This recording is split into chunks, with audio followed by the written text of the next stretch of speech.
right, everybody, welcome to the 1% podcast. I'm very excited for this one because obviously I was on his podcast last week, maybe? I don't even know. Yeah, 2 weeks ago already. 2 weeks ago. And we just had the conversation of how to pronounce his name properly. So I'm going to give it a go again. This is so bad, isn't it? Welcome. This is me being dyslexic. Irtaza. There you go. Now, then we get into the whole, so it's fine. That's my bad. But welcome to the podcast, bud. How are we doing, mate? Very well, very well. Good place to be. I was actually thinking of speaking to you before about potentially booking a last minute trip to Dubai next week and how it conflicts with our schedules. But very well. How's things in your world? Good, man. Yeah, that's it. We were literally just saying like, oh yeah, let me just clear this so I don't get distracted by it. So it's fine. Yeah, we were literally just saying like, because you were supposed to be out in last September, October, weren't you? But then you kind of had some family stuff pop up and yeah, October I was planning to do a photo shoot in Dubai and family emergency happened and lost the grandma the same day of the photo shoot. So I was like, everything needs to drop. This is the focus. So it was quite like a rough place to be. But gonna do the photo shoot in Bali this year and head down to Dubai next week. man. So Sick, man. There you go. Well, this is how it works, right? I leave back to the UK on Monday, and you come here next week. So that's I'm out to stay longer just to catch you there. So oh mate, I'm gone for too long. That's the worst thing. Like I literally, yeah, like we said before, get to the UK Tuesday morning. I'm literally in the UK Tuesday, Wednesday, Thursday, Friday night. I fly to Australia, which stops off here. And then I'm in Australia I haven't even booked a return flight yet. So I'm literally there for 4 weeks, definite. I might just end up doing, no, I'm probably not. I'm probably going to come back with my girlfriend and her mum. So they're going to come back at the same time. So yeah, we'll miss each other, man. But for anyone that doesn't know you and what goes on in your life, if you get in a taxi and he goes, "Hey, bro, what do you do for work? What do you do?" So, best way to describe it would be I'm an online transformation coach that helps men and women around the world, and it's more of a case that we do body transformation using a lifestyle centric approach. And it's huge for like the courage of men and women and professionals that in that place where they've been pushing in all other avenues. Now, my job is to come in and help with the person first, help them to get to a good level such that they can be better within their careers.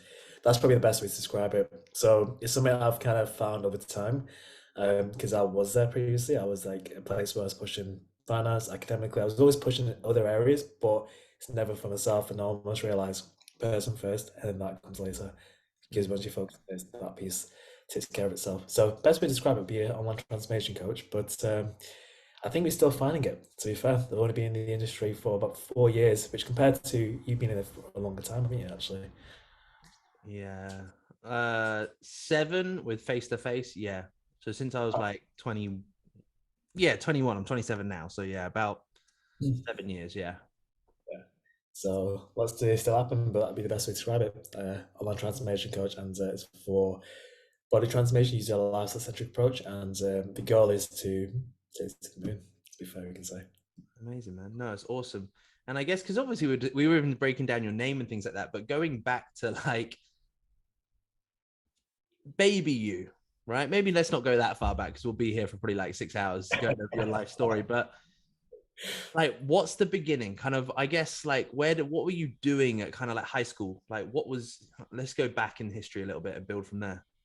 Yeah, so I came from an academic background because my upbringing was me, my mum, my brother, and it was almost like we were competing because within the culture it's almost like a who's going to be the most successful academically, who's going to go to the best school, get the best grades, that whole thing. So all my life kind of being brought from an angle of you need to compete against these guys and do better, get better grades, go to better schools. So that's kind of what I fed into. So I was almost that academic growing up, and sports was almost like a complement in that from a rugby fashion. And I went down the route of then going towards college, pushing loads of there, university, pushing towards there. Got like a scholarship to go study in China, which is fantastic. So there's always been academics. But what happened actually was by pushing academics, I was just naturally in that place where I was just pushing all these areas. I was underconfident, I was shy, I was just that person that just, didn't have much experience in life. So now I actually realize I didn't have much life experience, which is why I was a shy kid, because I almost needed to create that, but I didn't because I was pushing too much in that. So that was like the turning point for me to actually realize, actually, when I started focusing on my training, I started meeting new people, I had more confidence, and that's where it started to almost open up a new way of seeing the world. So coming from somewhere that was academics to then finally get into my first coaching, into training, finally having confidence for the first time, and now it's like, what else is there out today? Yeah, yeah, So, amazing. a lot No, into that's that. sick. What was, hang on, so what did you do at university? What did you, I guess, maybe not push down, but I guess what was the route you went down? Actually, maths, and I went down the finance route. So I worked in finance for a year and a half, Yeah. and it was fantastic when I was there. But then I realized actually I knew I was wanting more, but I didn't have the confidence and backing to go off and do more. So I worked in Manchester, and it was full time in finance. I was doing that whilst I was a personal trainer, and it was more because like that's the right thing to do. And it's almost felt like it's easy to describe it. It's quite funny actually when you were saying earlier how you describe yourself in the taxi. I'm like, I always come to see my. Should I tell them what I do, or is that case I'm not going to meet this person? There's no point telling them. So Yeah. it's like I sometimes if someone asks me, and I'm like, should I say personal trainer, online coach, or should I say I'm an accountant? Yeah. You know what? If you just say accountant, at least you'll be like, okay, there's no, Yeah, if you don't want to talk to them, that's, you're just going to, all right, I know what that is. If absolutely. you Yeah. go like an online coach, be like, oh, what? And you earn money online? Yeah. And then you go, I don't want to talk to you. Yeah, exactly. So it's almost like, oh, should I go short story, long story? Which one do you want? Yeah. It Um, depends what mood you're in. if it's a night out. Oh, what you do? Ah, how should I say this? I'm gonna meet him again. Probably not. All right, cool. I'm an accountant. Yeah. And if I want to impress, I'm going to be like, I'm a fitness Yeah, coach. I'm like a business. That's sick. So what did you so you did university and then you got hang on, I want to know what China's all about. And then you got So yeah, so what happened is I was pushing academically quite a lot. I was always that person that was just studying all the time. Everyone else was partying. It was either gym, work, training, university. That was my little bubble, and it just came to the opportunity that I actually got invited to do a scholarship online in China. So I was like, I don't know what I want to do yet. So it would be quite cool to get a year extra just to think it through.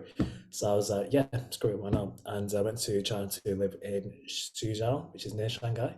mm, And it was quite a crazy experience because we went there, just me by myself. I was like, this is a completely different experience. And it's like, you know, when you picture the globe and you're like, everyone else is here and you're there. I couldn't yeah, wrap my head around it yeah, because that was the first time actually. I was 21 years old when I went away for the first time. And then it was like the second time I went away was for a full year. So I was like, I've only wow, been away for 5 days now for a year. So I couldn't picture it around it. So it's like, because everyone growing up was like in that place where they didn't travel as much, especially people I was around. So yeah. like 5 days in Barcelona, which is when I was 20. And then finally went to China for a whole year, which is 21. And I was like, this seems so foreign against everything I've been doing. Also, it's not like it's not even close to anything else. It's not even, I'm not gonna say it's westernized, but it's like it's number one, it's like 11-hour flight.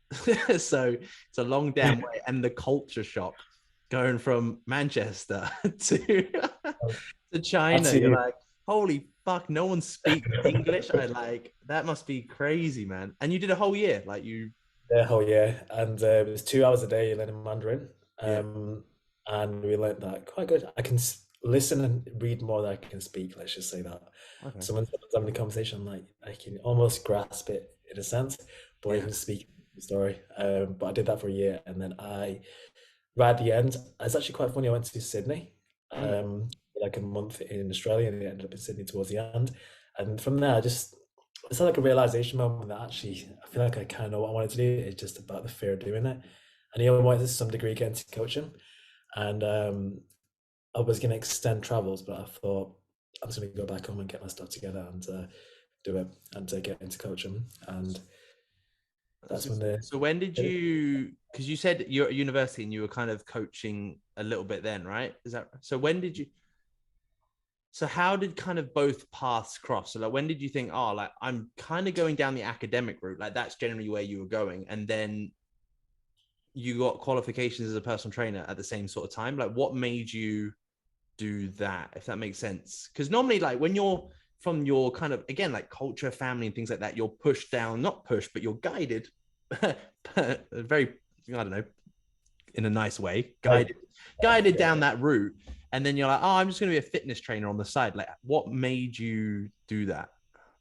I think what made me do that was I had my first coach when I was in first university. So I went through my own transformation. That's when I finally got into fitness. Previously, training on and off here and there. A lot of mistakes I made back then. And what happened when I got my first coach, I actually got full transformation. Mhm. Wanted to compete, but didn't get to that level because I thought I had more muscle. I didn't. That's a different story. But I kind of got my first coach, and then I got my second coach in year two university, and I finally met him in person. When I met him in person, I was just like very curious in terms of how he's living his life, and I just a lot of the characteristics I was like, I want that. I want to be like that in a sense. So it was almost like I had like a role model as a coach in Australia, and when I went to meet him in person, I was almost like, this is exactly the life I want to be living. Like the Yeah. person inspired me, he had like a lot of energy towards himself. He was coaching, he was helping people with confidence, and I was like, that's exactly what I want. Mm. So then I thought I took the leap. So I came back and didn't actually tell anyone I was into personal training because I was like, I'm going to see if it goes good first before telling everyone. Yeah. And then got bit by the bug. And then first year I was working as a personal trainer and in university and in finance. A lot, a lot of work ethic. I'll tell you that. I actually found like being busy was like a badge of honor for me. Yeah. Yeah. Uh, Very held it true to myself. I was like, I want to be the hardest worker, so I just give it all in. Didn't see any friends and family for like a whole year. Was going down that route, and I just realized I actually like the work ethic of things. And as soon as university finished, full time personal training and to um, full time finance, and then slowly through the mentorships that we've been on as well, I just realized actually by meeting all these people in a different environment, a different exposure, Mm. I realized it's natural progression towards that way. So came from me hiring my first coach, seeing them in person, actually getting a lot of inspiration, taking the leap without thinking too much, to then crafting more of a reason why as I learned more about it. Damn. And I think like kind of backtracking it again, it's like a lot of it you were hunting for this kind of confidence, right? You were hunting for kind of to unlock this thing, right? You knew that you just wanted to believe in yourself more. When so obviously over that time period, you're learning yourself so much when you're taking these big risks and things like that. Where do you feel like that moment was where you're like, I'm confident, like I believe in myself? Have you had that moment yet? Or I was actually thinking, I was speaking to Simon about this before, actually, I had a call with him. And it's yeah. like, I think I feel my most confident when I don't overthink things and I just take the leap. Like we spoke about Dubai next week, and I'm not going to overthink it. Because Mm, it's almost like you overthink it, you almost talk yourself out of it, and you kind of have like a reduced level of self confidence and belief. So I think that moment where I had my biggest breakthrough was probably, I think there was one in Australia, but the actual one was probably when I finally left my full-time job and I went to do this by myself, and I realized I remember I was like crippled with anxiety. I was like, is it actually gonna work? Is it the right decision? yeah. It was almost like, I think it was your webinar that was almost like on the OTE, and it was Mm, almost as if it's like, actually you got sink or swim, and it's like, actually I needed to hit exactly that. mm, So it was that was the breakthrough moment where I realized actually I need to make it work now. There's more pressure. Previously it was like a secure place to be. So that was like a breakthrough as I actually can't keep doing that now. There's no safety. You need to make it work. Sink or yeah. swim. It's a breakthrough. Yeah. Um, Same. that was probably me and Ben Mark, I know you've met as well, with our Yeah. first shoot, and I'm like having a conversation I never had before with other people in Mm, person, being put in that spot. I think that's powerful. yeah. But it's surprising, isn't it, when you're just in the right environment or with that right network of people that do maybe like they don't I don't think like again like you don't do it as a coach or anything like that. I don't purposely lift people up, I don't think. Do you know what I mean? I don't purposely, it's just kind of the way that we are and what we I think that's a skill set generally. I think that's something you learn. Like I said it today, I was filming a bunch of reels training and things like that today, and I said, like, you're going to be shit to start off with. You're not going to be good at anything. You're not going to be confident. You're not going to be doing all this sort of stuff. But when you start to progress and you see the results, you almost enjoy it more. And then you become consistent at it. And then you have that skill. And then you get better at that skill or that craft. So, like, I don't think anyone, especially coming into fitness, no one's confident. No, no, if you ask any coach who ever started or anyone that in any field, were you confident when you started your job? You're like, fuck no. But you just stay with it. you kind of just stay with it and you learn and you get better and you get better and you're like, oh, and you start to, you don't, I think subconsciously you just start to believe that you are, because in your head you're like, oh, like, am I actually good? Like this kind of like, oh, what's the word? The imposter syndrome. You're like, oh shit, like, am I good? Am I helping people? But then you're like, oh shit, I am. And then you start to see it, and then people start to tell you like, thank you for changing my life. And you're like, oh, okay. And then you have the confidence again because you're going to be given that boost to push on. And I Yeah. think Do you know I've what? go It's on. people always see the tip of the iceberg, and I think you probably have it as well, where it's like you almost don't realize all the work you put in up to get to where you are. Fuck yeah. Um, I've seen the evolution for myself as well, which is absolutely powerful. And it's almost like now what I see now is Brandon living in Dubai and doing amazing things, but we don't naturally look back enough in a sense. There's a lot Yeah. to uncover, to be fair. It's almost like all the work you've done previously almost leads up to now. Yeah. Oh But god, yeah. I don't think we do it enough either. I don't think yeah, I'm grateful enough for. I sometimes I sit here and things like that, and then like vice versa, I get the opportunity to fly back to the UK to do a photo shoot with a bunch of my team. Then I get to fly out to Australia to hang out with my girlfriend for a month and just watch her and be part of her life. And I'm like, fuck, when did this all happen? And then you start, and then I'm like it's like, do I deserve it? Like, fuck, like having that thing, and you're like, when did it all click? And I'm just, sometimes I don't think we're grateful for it either. Like, I'm so bad. I'm like, or looking back, you'd be like, shit, I did do all right, or I'm doing all right, sort of thing. Like, we are our worst enemies. I think anyone that is an athlete, that is self-employed, that's running their own business, or vice versa, like no, anyone in that matter, like if you're employed, like I think we are our own worst critic. I think more of us need to take a step back and be like, have you progressed in the last 6 months? Are you in a better place? Great. Keep fucking going. yeah, If you're not, okay, what needs to change? Who do you need to reach out to? Who can you ask for help? Because I've definitely seen that in you. And I think that's one of the biggest things that probably that ended up getting us connected, right? It's like, I've seen you, I think it's like true. It's like when you, it's, if I take a leap back, I'm like, I've definitely seen you come out your shell a lot in the last year alone. And it's, I think I saw one of your workouts that popped up, and he went to Alpha Land. I was like, fucking little shit, I want to go there. And then it's like when you said like when I was on your podcast that you just like, oh, I got on a flight and I went to Texas and I did this biomechanics seminar. And I'm like, fuck me, like it does take balls just to book a flight and just think I'm just gonna go on my own and just live in an Airbnb yeah. and just go to a seminar. It So was like one of those things where the more you think about it, the more you talk yourself out of it. I heard this a while back. Same with anything, the more you literally think about something, the more you talk yourself out of it. There's never a chance where the more you think about it, you talk yourself more into it. And it's like, I remember I was in that place where I was like, I'll do it at some point, and I was like, you know what, I'm gonna have some forced pressure. I'm just gonna book the flight. There's no refunds. I'm just gonna go out there. yeah, I'm just gonna book the Airbnb and click no refunds, and I can't go back. So it's yeah, almost like you kind of throw yourself into a situation, and it's like you throw yourself into the deep end and start to learn how to swim. Because I've realized I've had periods where I taught myself out of it. Like last year, I was wanting to do a lot more public speaking, and it wasn't until June when I did my first public speaking event, so 6 months into the year.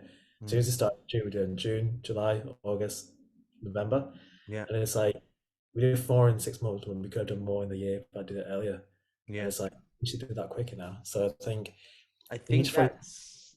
I was gonna say. I think that's if someone turned around to me and said, "What's your biggest regret?" I'll be like, starting everything sooner. yeah, Like, it's I don't have any regrets when I made the decision to do it because it's put us both in this position now. But I'm like, fuck, if I did it 6 months ago, a year ago, I'd be great. Like, be way better. question for you actually. What made you? I think it's probably like a better question would be what was the hurdles when it came to starting for you with business training, the whole thing. I think that'd be interesting for listeners. Like the biggest hurdle. Yeah, just starting because I think once you get started, it's much easier. You've got energy in the right direction. You got the Mm. momentum. But creating that initially, I what think was the few you found I difficult? think there's a few. I'd probably go down the route now of environment and like the people around you. I think that's kind of that can combine kind of one. So massively putting yourself in the right environment and the individuals around you. Um, man, I think, I don't know. I feel a lot more relentless now, and I feel hungrier now than I ever have before. But I guess the biggest bottleneck and things like that is honestly probably like you said. I think it's probably over analyzing, overthinking, and your environment. There was so long I was like worrying about like technique of training and all this sort of stuff and meal timing optimization and supplementations at these sort of times when like none of it fucking mattered. Like, but I was doing it at 80%, and now I'm doing less, but 100% sort of thing. So it's almost just thinking like overwhelming yourself with all the shit that you need to do. And actually, when you simplify everything, I'm like, this is, and then you get less anxiety and then you feel a lot clearer and things like that. You're like, if I just do these set things every day and I do them at my best of my ability, I will get better. So I think like it's just environment, the people that you're with, and generally, like you say, is don't overthink it. And it's so easily done. Like if someone says something to you, you'd be like, oh yeah, but they said it in this tone of voice. They sent me a text and they didn't have a kiss at the end. Does that mean they're angry at me? And you'll be like, no, you're just reading it how you are in that mood right now. Have you heard that saying where it's the world isn't a window, it's a mirror. It is a Oh, reflection you yeah, see that's it. good. I haven't And it's heard like like that. Wes Watson, and he speaks a lot about this, is that once a person, like you see good because you feel good. Mm, And it's something that when you see just negative and you're almost talking yourself out of it, is because up there's a lot of things that you need to branch out and look into. yeah. Um, I heard that it was the start of the year, and it just stuck with me. It's like, you know, you listen to a whole podcast, you see how the one little thing, and that's kind of what these podcasts are about. You take one thing out of it, that's perfect.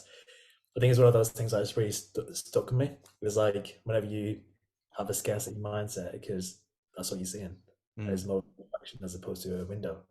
So yeah, that's so true. When did you start taking more? When did you start putting more pressure on yourself, more stresses? Because you've embraced it now. You're like you put yourself under stress and pressure on purpose now. When did you start to do that and why? no, this time last year, Marbella. Yeah. I went to Marbella with Reese, Julian. I know you met Kev as Yep. well, and Jade. And it was one of those moments where I finally got myself around those people that I've always wanted to be around. And I almost realized actually I need to stay up to this. And it's almost like a public accountability to be, because Yeah. there's one thing in terms of getting around those people, and there's a different thing in terms of being around those people. I think having a way you've actually got the people within proximity, it created positive pressure because I realized right now we're all accountable now. Everyone wants to see each other win, and they almost pull you, they pull you up, they keep you up there, and it's like that really created a lot of positive pressure. Yeah. That was the first thing. The second thing I did was actually probably it was when was it, October actually, when my grandmother passed away. It was my mum didn't want to go back to work, and I was like, there's a reason I always push more is to give my family like a future to play, have a place where they're never stressed out. Mm. So I said to her, actually, don't worry about it. Like, you're not going back to work. I'll take care of that. So that was a positive pressure to be like, Wow, actually, that's fucking big, man. it was like I had a bit of a cry to myself. Nobody else saw that. It was like actually being able to be in a place where it's like you can actually take care of your family. There's a lot of pressure, and I've Yeah. almost started creating more of that recently.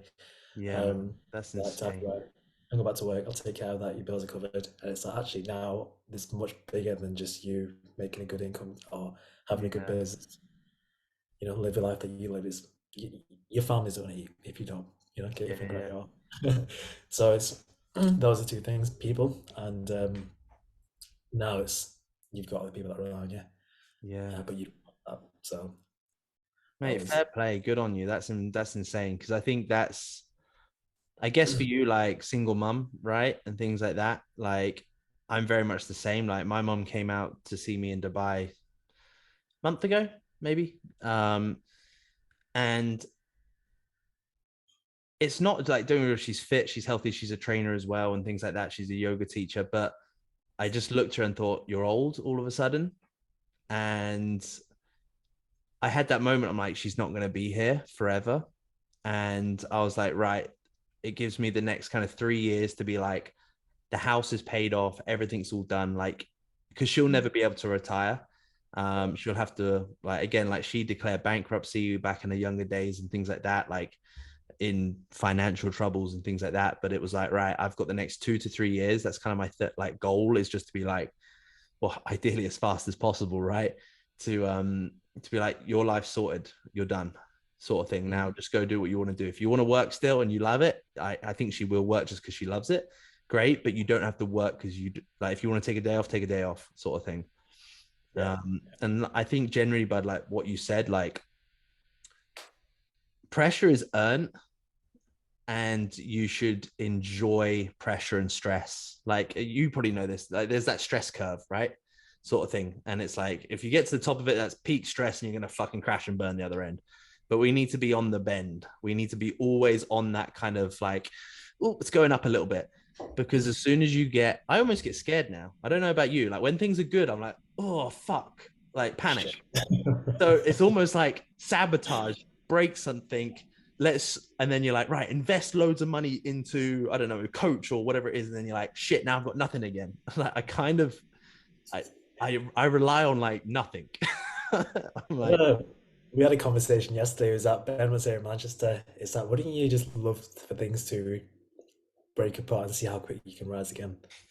yeah, Obviously, I'd never want that to happen, touch wood, but let's just say, yeah, that but positive pressure. It's, it's so true. Like if I said to you, okay, you've been in the industry now 4 years, if you lost everything right now, clients, gym, I don't know, whatever, like fucking everything, you could build it back so quickly, right? If you got ill, for example, and your physique dropped off because maybe you got really ill or something like that, you'd be like, man, no worries, I can bring this back in 6 months.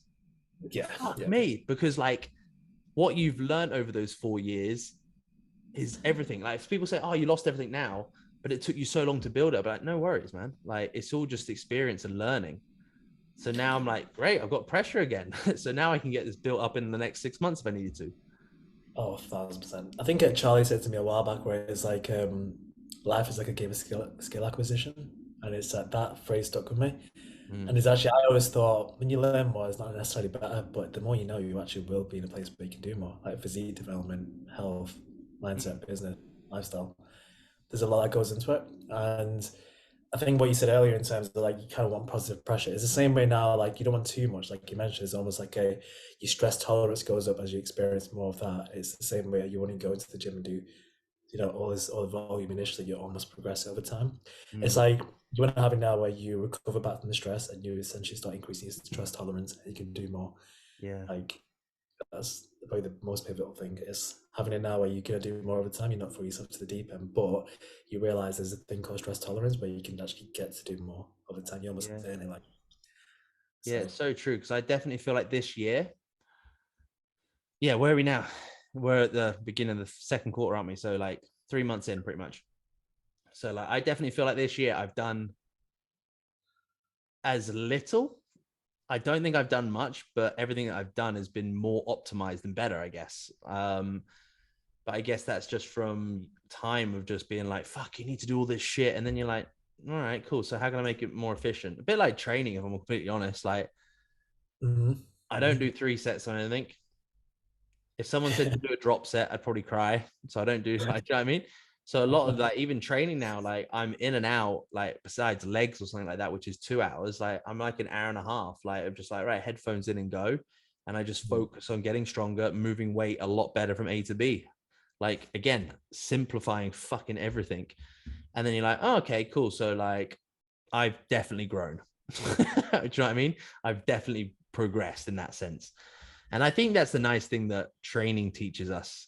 And it's probably the Oh, same for you. Training just yeah. forces you to simplify everything, get really good at the basic stuff. And then you're like, well, this applies to life and business. It actually does. It's like I think you've been a good testament of that, and this is not me sneezing your praises, but having the way you push, you take your training to a higher regard. It means that much to you. And I know you literally say like hand and heart training is very important to you. It's like in the top three priorities, and it's like when you put your health as top three priorities, it's then you can give more to the other things. And I think it's almost like if you're in a place where there's a lot of clutter within your life, get in shape. That'd be the best and biggest thing you can do initially. Yeah. Because once you get in shape, you see a ripple effect in other areas. So you have to be more organized. You have to get more things in terms of identity unlocked, and you have to have more like you have to have more backing, and you have to go through a lot of grunt work. And I think if you're in a place now with a lot of clutter and a lot of mess in your life, get into really, really sick shape. Yeah. It's more than so. Do you think that's one of the things that changed your life? I'd say so, yeah. Over the last 16 months, I've started taking that to the next level. Previously, it was like you're just doing, be kind of like a casual trainer. Now it's more of a case of actually how train to a high importance for me. It's blocked out, nothing else the hour. I'm not on my phone, I'm not replying to texts. It's almost on me time. I train unplugged as well, so there's no music, but I train harder when I'm not listening to music than when I'm listening to music. It's quite strange. But it's I realized it's the same way when you have goals within your training and then you actually see there's like a future with your training. It's not just taking the boxes like we're gonna do this, we're gonna go for a photo shoot. You get competitive with yourself. Like my Yeah. goal is, someone shredded. Oh yeah, the Christian Guzman thing. Yeah. I want to look at doing that over the next 24 months at some point, just because like I want to almost look at, all right, we do shoot in Bali, shoot in Dubai, do this. I like the game of physique development, Yeah. but Yeah. also how just every diet, every photo shoot phase is different. Like a Yeah. freaking, it's Yeah, you learn it's more sick, man. about it every single time. It's cool. I'll do it with you next year. For sure. Well, Oh, actually, saying that, like, yeah, that's a good idea. Fuck yeah, we should do that. I was speaking to James Hallworth as my coach, and I was like, you know what, at some point, just for like a mental edge, I'm not really asked about the outcome. I wouldn't mind going to those, going to that because I've always done photo shoots because that photo shoots compared to compete is completely different. Mm. You probably get an extra 6 to 8 weeks on top of that if you go into kind of competition level, less or more. But I like to get it from the mental benefit. Yeah. I think push your body is like you learn so much more about yourself. You have to be selfish, but you almost like you say you bring it back to the minimum. How can it be very efficient with what I need to do? Because if you've got check-ins, you've got work, you've got family, the whole thing, you have to be very organized to fit your training into that. So Mm. it's almost a forced evolution. I love dieting. I Yeah. love Yeah. competition. So there's consequences which I love because in that it's like pressure, like we spoke about. So God, yeah, 100%. And like you say, when you set your physique to such a high standard, like you naturally take yourself there, if that makes sense. Like you're like, right, a lot of time you do it because you're like, right, I'm going to take my body to this point. You don't actually think what you're going to do to your head. But then when yeah. when you take your physique to that high standpoint, like, oh shit, like my mind's doing this. It's not my body in a sense, like my mind's doing this. I was like, I said that because I've obviously got like doing a few photo shoot next week. And they're like, oh, it's fucking brutal. Like, I'm fucking suffering. Like, they're sending me voice notes with a little bit of tear in their eyes. I'm like, the nice thing is I can turn around and now and be like, good. Like, if you weren't feeling like this, I'd be worried because that means you're really taking your physique to that point where it's just, it's shit. Like, it's so uncomfortable. It is painful. It is everything. But when you learn to just think, no, I don't need it. It's fine. Like, okay, big breath. Like, I'm still eating 5 meals a day. I'm not hungry, sort of thing. Like, I had to say it to myself. Like, my last prep, I was like, grow up. Like, you're not hungry. You're eating 5 meals a day, and then you got beef and salmon. You're like, you little like wealthy shit. Like, you know what I mean? Like, you're privileged. So no, definitely, man. Like, that's definitely something that you would strive for. Yeah, I think it's like it's good to look back at it as well to be like I went through all that because when you're no longer doing the cardio, doing the steps, your calories are higher. Life is fucking easy. Oh, It's so so much. but you're so lazy. That's the thing I find Yeah. out. Like I'm just like, I'll just like post. Honestly, that's why I was a little bit late for this podcast because I'll just make some food and I lie down for 5 minutes. Like fuck, I need to get in the shower. I need to crack on. But if you're on prep and things like that, you're like, boom, boom, boom, ain't got time for this shit. I'm gonna be on there on the dot, and then you're like, yeah, it's insane how productive you become when you.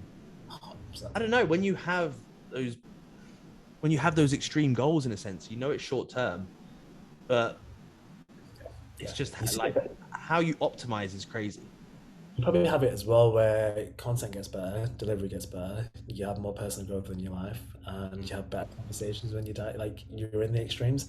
Yeah. Um, so when you push yourself, I realized that like I started dieting for Bali on Monday, and it's like I love going into going straight in. It's like daily cardio. Let's push as much as we can. I really like that. And it's like you just start articulating things and you start connecting things differently. Yeah. Whereby there's more consequence. It's like, you know what, my head's not going to hit the pillow until I get my steps and cardio done every single day. Doesn't matter if it's midnight, it's going to get done.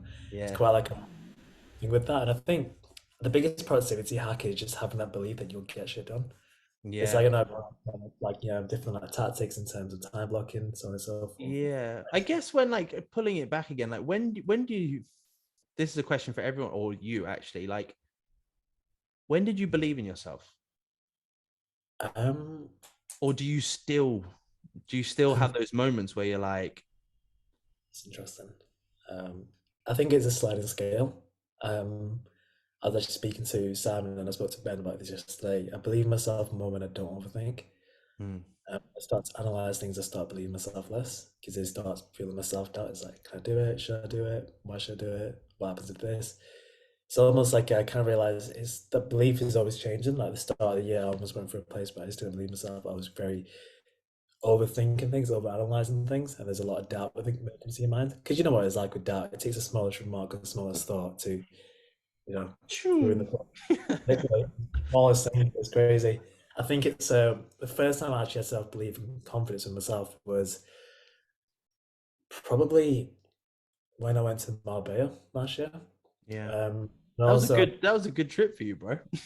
I'll tell you that it was literally we always say it's me, Reese, and Julie. Like that was special for my life. Is if I didn't go on that trip, I would not have Yeah. pushed myself. And also prior to then, actually having someone else believe in me was a big thing. I think that's massive, isn't it? Yeah. Um, Steve McGrath, as a quick shout, obviously. It was like when I signed up with him, it was almost like I remember I was being in a call. He's like, "Mate, you're gonna get there." Like I've never heard anyone believe in me that much. I think that was a lot of power. So having someone that Mhm. actually believes in you, coach, mentor, friend group, and someone that literally wants the best for you, it Yeah. was almost oh shit. Actually, someone else is invested in it as much as I am. I think that was almost like a big pattern interrupt for me because previously I didn't have that because it was always like, what's next, what's more, just Yeah. having someone that believes in you and then having that, that holiday, like I mentioned in Marbella. It's more like a working holiday. I remember us being in like our rooms till about from 6 a.m. till about 1 p.m. 1 p.m. someone was like, "Do you want a monster?" Like, yeah, go on then. Come back, train at 3 p.m. 3 p.m. onwards is training at Padel, food in the evening, that sort of thing. But Yeah, we sick all, man. we're just gonna head down. Yeah, That's perfect. quite No, I think actually we want to do that this summer. We want to go to Marbella just for like a week or so, just have a little break over the summertime because I love we're gonna be here this summer. I'm like, fuck this. it. When are I you in Marbella? Just um June. nice, Yeah, nice. somewhere in June. Um, just because, yeah, because my girlfriend starts prep. I'm gonna assume around July or end of June. So she starts prep. So I'm like, so then we'll be based here for most of her prep, which will be good because it's summer here. There's nothing to do but work, train. So for prep, it's great. And then we'll go to Australia because obviously she's got clients do the back end of those shows there. And then she's competing in the US. So we're going to go to the Olympia first, watch that. And then she's going to do her shows off the back of the Olympia, um, which will be sick. Yeah. So Marbella is definitely, we'll do a Marbella. We could do like a weekend in Ibiza or something. Let's let our hair down this summer. But I guess, oh man, honestly, I genuinely think I could sit here and talk to you for fucking ever. But what's the plan for you, man? What's the mission going forward? Like, I guess from your own personal development and I guess from coaching and things like that, like what does this year look like for you? Ooh, it's actually something I've been. I'm kind of quarter two battle planning, and I've been thinking about this for the end of the year. Goal by 2030 is to help impact 10,000 lives. That's my goal. So that's a 7 year goal. Now within this year, my goal is to do kind of branch out and create as much more as I can. Last year was like a place where I started taking more action. This year, I wanted to be essentially like adding more branches to that, Yeah. meeting more people, having more connections, helping more people transform, building a bigger name for myself, and actually getting to a place where it's recognized for being the number one place for courage and professionals to transform. Nice. We're kind of like we're taking things to another level in terms of in the coaching service to have it where everyone's got unrivaled support, but also I want to make sure I do that by focusing on person first. So we're Yeah. trying to add more in terms of my own training, a lot of my physique development, a lot of how can I add more physical challenge, and then I can give what I currently have. Yeah, So amazing. coaching development is do as much as you can, and obviously make it the number one place over the years. But that's only going to happen if I focus on person first. So Yeah. this year's like personal growth. I travel physique, connections, networking events, being part of mentorships, being around bigger players. Yeah, That's man. fun. Amazing, man. No, I love How it. about you? I'd love to hear about yours. Honestly, I think it's like it's funny because my goals kind of like they don't really change year after year. Like it's always just growth, right? Growth in whatever you do. If that's my own, there's certain areas of like, right, I want to work on this in my personal life and things like that. But last year was a big personal journey for me. I learned so much from how to manage relationships in all areas, from coaching, from personal relationships to being a better son, a brother. Um, a lot of clarity on my environment. Even here, like Dubai is great, but it's just being like, well, who do I need to surround myself with on a regular basis? Who's in my top 5 text messages, sort of thing, like all this sort of stuff. So last year was a big personal thing for me. And it's kind of like you said, like last year was personal. And now I'm like, right now I action on all the shit I learned this year, sort of thing. So a lot of it for me is my goal is like for physique wise is the end of 2024 I'll be back on stage, but I want to have a pro worthy physique. So that's like regardless of not if I get it or whatever it is, if I want to get on stage and be like there's pro worthy characteristics there, and I'll be happy with that. So honestly, like the next year and a half is just to grow and really shape my physique. So when people see it on stage then next year, they'll be like, motherfucker, like, how do you do it? Like, I just want to be a bit of like, fuck. But I also want the next year to be like, not a beat missed. And it sounds really silly, but I don't know if it's an ego thing, but I want to make it very clear that I haven't fucked up in like that time. Like, do you know what I mean? I want to be like, I haven't missed a beat. I've put in the hours. And I know a lot of it goes on behind the scenes, like, all right, what am I going to go cook next sort of thing? And I truly think what I'm going to do over the next year and a half will shape the rest of my life, from a brand standpoint to who I work with, to who I impact, everything along those lines. So a lot of it, kind of like you said, everything comes down from a personal standpoint. So like when I'm the best me, everything else is going to be perfect. Perfect, quote unquote. There's going to be a lot of shit on the way for sure. There's no doubt about that. But yeah, that's kind of it really, to be honest. I just want to I think the biggest thing is that I want to be more present in every moment, and to be like, even when it's training session, when you got fucking calves or something like that, and you're like, fuck this, or when you're a bit tired and you're just like, no, like be grateful that you have your health to be able to do this. Be grateful that you get paid to do this and help other people.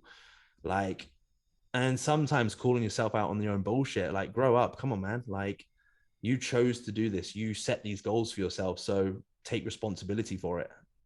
So yeah, I guess that's kind of it really in a nutshell. Sounds right there. Much No, looking forward. no, so we'll see. Hope someone said, who was that? I was talking to the Mark, the videographer today, and he was like, well, what's the mission? He was like, when you're shredded, bro, I want to do some topless videos. And I was like, yeah, you're gonna have to wait a while, man. Like, and then when I said next year, he was like, why? Like, why next year? Why not now? But it was just like it's funny when you look at the small things, like Formula One drivers work fucking they drive lap for years and years and years to try and take 1 second off a time to be that fastest, or the mechanics that work on the car try and tighten up one bolt so the car will be more aerodynamic and things like that. And that's generally what we're doing with our physiques. Like I was 77 on stage last year, so I'm like, if I can be 85 peeled, an extra, I don't know, what's that, 7 kilos, something like that, that would look massive. Like that would be mind blowing. And realistically, like, yeah, I can do that. Obviously, being an assisted athlete as well, like you can do that. There's no doubt about that. So yeah, I'm just excited, man. Just excited to see what it looks like. Yeah. Class. But no, honestly. So back to you. A closing tradition on the podcast is the 1%. So if you could give anyone one tip, one piece of advice that's going to take that individual 1% further forward tomorrow, what would it be?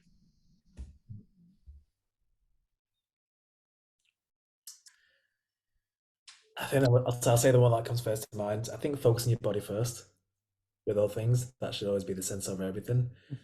And I'll go into that in more detail. I think a lot of the times when you see someone that's successful is because they've had confidence within that area to be more successful. Mm. And you focus on your body first, it almost is like the catalyst for your personal development, your personal growth. I think that's where it all starts massively. And I Yeah, think we spoke about it on our podcast, like if we didn't focus on our body, we wouldn't be having this conversation. it's true. And it's like I think that's probably the only thing I'd say is like focus on your body first. It will literally take other parts of your body, other parts of your life, business, career, relationships, personal growth to the next level.